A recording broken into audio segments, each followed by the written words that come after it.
Good morning. Good morning. Mister clean വന്നല്ലോ.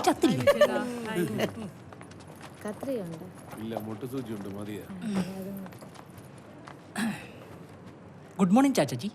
രതീഷിന് എടുക്കാനുള്ള മനക്കട്ടി എനിക്ക് തരണേ. രാവിലെ ശുഭദിനാണല്ലോ. ഈ കാതൽ കൊണ്ടല്ലേ ധനുഷ് എന്തായി കാണിക്കുന്നത്?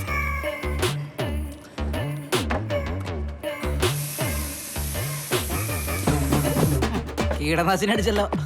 കീടനാശിനിയോ? ബ്രാൻഡഡ് ഐറ്റമാണ്. ബ്രാൻഡ്. റോഡ് സൈഡിൽ നിന്ന് 15 രൂപയുടെ ജില്ലാ ലംഘടി ഷഡ്ഡി വാങ്ങിയിടുന്ന നിനക്ക് ഇതൊന്നും പറഞ്ഞാൽ മനസ്സിലാവില്ല രതീഷ്. ഈ മാസത്തെ ചിട്ടി പൈസ ഇതുവരെ കിട്ടിയില്ലേ? അവ ഇതുവരെ മുടക്കിയിട്ടില്ല. അവൻ മുടക്കൂല, കാരണം അവ ഒറ്റത്തടിയാണ്. എനിക്ക് പ്രാരാബ്ദങ്ങളുണ്ട്. ഒരു മാസം കണക്കെല്ലാം കൂടി കൂട്ടി എത്തിക്കണം എങ്ങനെയാന്ന് എനിക്കറിയാം. പ്ലാനിംഗ് ഓഫീസിലാ ജോലി എന്നുള്ള പേര് മാത്രമേ ഉള്ളൂ. ഇവിടെ ഒരുത്തന്റെയും ജീവിതത്തിൽ ഒരു പ്ലാനും ഇല്ല. വിനോദിന്റെ കയ്യിൽ നിന്ന് കാശ് കടം വാങ്ങണം, അതല്ലേ നിന്റെ പ്ലാൻ? ആ പ്ലാൻ സക്സസാ. എന്റെ ജീവിതത്തിൽ ഒരു പ്ലാനേ ഉള്ളൂ. ആ പ്ലാൻ എന്തായാലും ഇവിടെ സാങ്ഷൻ ആണെന്ന് വിചാരിക്കണ്ട. മാറില്ല, എനിക്ക് കിട്ടുള്ളൂ. സാറേ ചായ. അമലേ, നമ്മുടെ വിനോദിനോട് ഒന്നും ഇങ്ങോട്ട് വരാൻ പറ. സാറേ ചായ. ഇങ്ങേരു ഡ്യൂട്ടിയിലാണല്ലോ. സാറേ ചായ.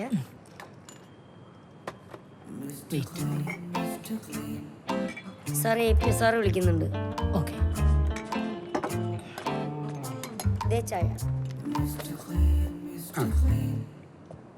Good morning sir. Good morning. Good morning. Thank you. വിനോദേ, നമുക്ക് രണ്ടാൾക്കും കൂടിയിട്ട് ആ ഹോസ്പിറ്റലിന്റെ കിഴക്കുള്ള വെയിറ്റിംഗ് ഷെഡിന്റെ ഇൻസ്പെക്ഷന് പോകണം. സാർ പൊടിയായിരിക്കും. ചായലല്ല, അവിടെ പൊടിയായിരിക്കും. ഇവരെ പറഞ്ഞു വിട്ടാ പോരെ? അത് പോരെ വിനോദേ, നമ്മുടെ കണ്ണ് ചെല്ലേണ്ടത് നമ്മുടെ കണ്ണ് തന്നെ ചെല്ലണം. നമ്മളൊക്കെ സർക്കാരിന്റെ മക്കളല്ലേ. സാർ, എൻ്റെ അച്ഛൻ്റെ പേര് പ്രശാന്തൻ എന്നാണ്. എന്റെ അച്ഛന്റെ പേര് സർക്കാരെന്നല്ല. ഓഹോ, എന്തെങ്കിലും ഒരു എക്സാമ്പിൾ പറഞ്ഞാൽ അതിൽ കയറി തൂങ്ങിക്കോളണം. My mistake. പോകാനുള്ള കാര്യങ്ങൾ ഗുഡ് മോർണിംഗ് സാർ. രാവിലെ തന്നെ മനുഷ്യൻ പണിയരാൻ വേണ്ടി. എന്താ ഒന്നുമില്ല സാർ, ഈ ചായയിൽ മുക്കി കഴിക്കാൻ ബിസ്ക്കറ്റ് വേണമെന്ന് ചോദിച്ചതാ. ഒരുപാട് മുക്കണ്ട. വേണ്ട, ഓക്കെ.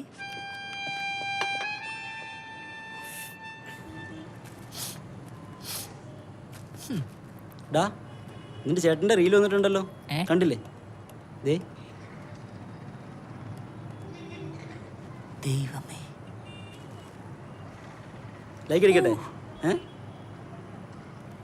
നീ മാറ്റിയ ഫോൺ. ദുബായിൽ മര്യാദക്ക് AC മെക്കാനിക്കിന്റെ ജോലി ചെയ്തിരുന്ന ആളാണ്. റീലായിട്ട് ഇപ്പൊ ഇറങ്ങിയൊക്കെയാണ്. ഫോണിലെന്ന് തിരിച്ച് വൈറലാവാൻ ഒരു യോഗം വേണേ, അതില്ല അയാൾക്ക്.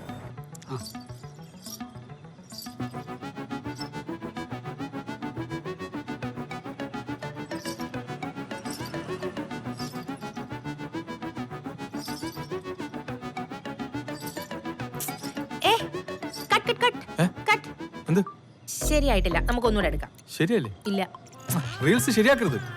റീൽസ് ശരിയാക്കി പ്രൊഫഷണൽ നമ്മൾ സിനിമ നടന്നായി പോകും. നമുക്കൊന്നുകൂടെ എടുക്കാം.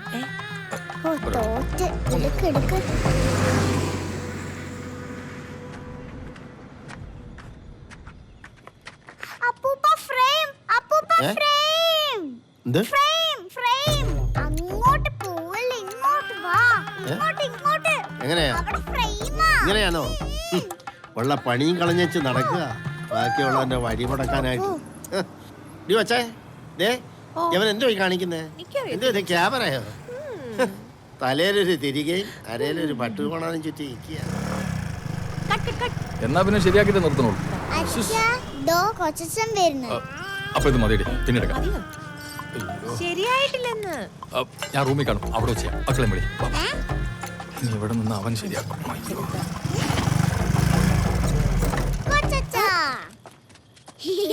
എന്താടാ ചിരിക്കുന്നേ?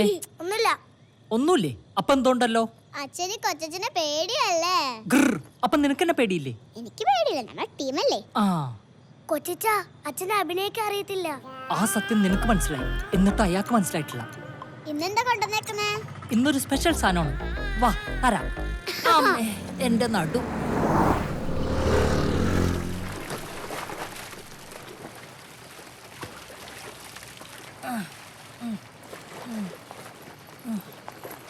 വിനോദേ ആ അറിഞ്ഞു കേട്ടാ ആ മോളെ നോക്കി പോയേ. ആ അറിഞ്ഞെന്നാ അന്നാണോ പറഞ്ഞത്? ഞാൻ അറിഞ്ഞിട്ടില്ലല്ലോ.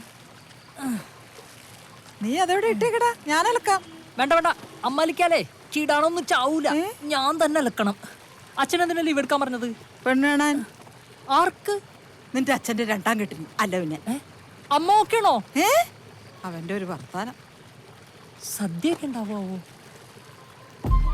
ഇനി എനിക്കാണോ?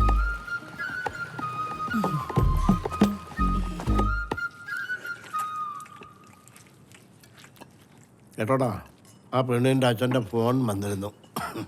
പെണ്ണ് കാണാൻ വേണ്ടി സാമ്പ്രാണിക്കുടി ചെല്ലാൻ പറഞ്ഞു. എന്ത് കൊടിയില്? സാമ്പ്രാണിക്കുടിയിൽ. വീട്ടിൽ വെച്ച് കണ്ടാ പോരെ? നാളും പേരും മാത്രം നോക്കി കല്യാണം കഴിച്ച നാട് ഇതുപോലെ ഇരിക്കും. എനിക്കെന്താ ഒരു കുറവ്? കുറവല്ലടാ, നിനക്ക് ഇത്തിരി കൂടുതലാ. എന്നാലും അവൾ എന്തിനാണോ സാമ്പ്രാണിക്കുടിയിൽ വരാൻ പറഞ്ഞത്? വെള്ളത്തിൽ പോയി ചാടാനല്ലോ നിന്നോട് പറഞ്ഞത്, പെണ്ണിനെ കാണാനല്ലേ. നീ പോയി കാണടാ. എടാ ഒരു 10-11 മണിയാവുമ്പോ ദാ ഇവനെയും കൊണ്ട് അങ്ങോട്ട് ചെല്ല്. ഈ അണ്ണനെ കൊണ്ട് പോവാനോ?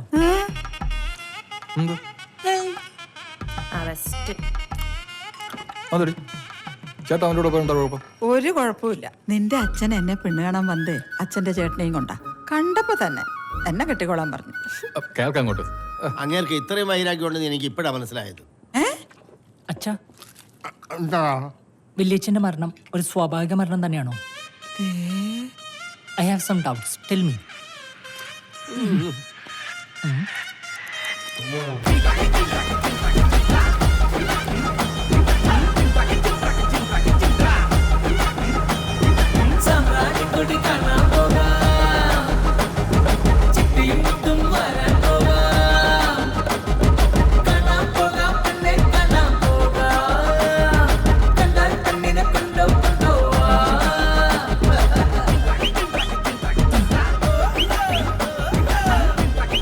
ഈ അഴുക്കുള്ളത്തിൽ ഇറങ്ങണോ? പെണ്ണേട്ടനോ? എന്നാ ഇറങ്ങണം.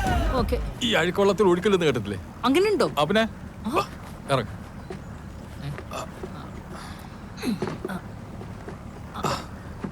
എന്താ? അല്ല അവിടെ വരെ ലിഫ്റ്റ്. എനിക്ക് ലിഫ്റ്റ് തന്നാലെന്താ? തോർത്തെടുത്ത് ഇറങ്ങിയാ മതിയായിരുന്നു. ഇവിടെ മനുഷ്യൻ നിക്കറിടാത്തതിന്റെ ടെൻഷനിലേക്കാ. അപ്പോഴാണ് അവന്റെ തോർത്ത്.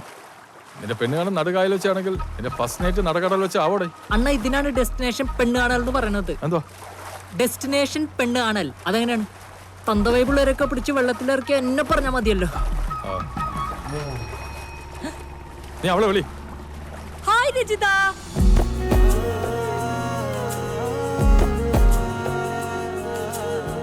രജിത അതാണോ?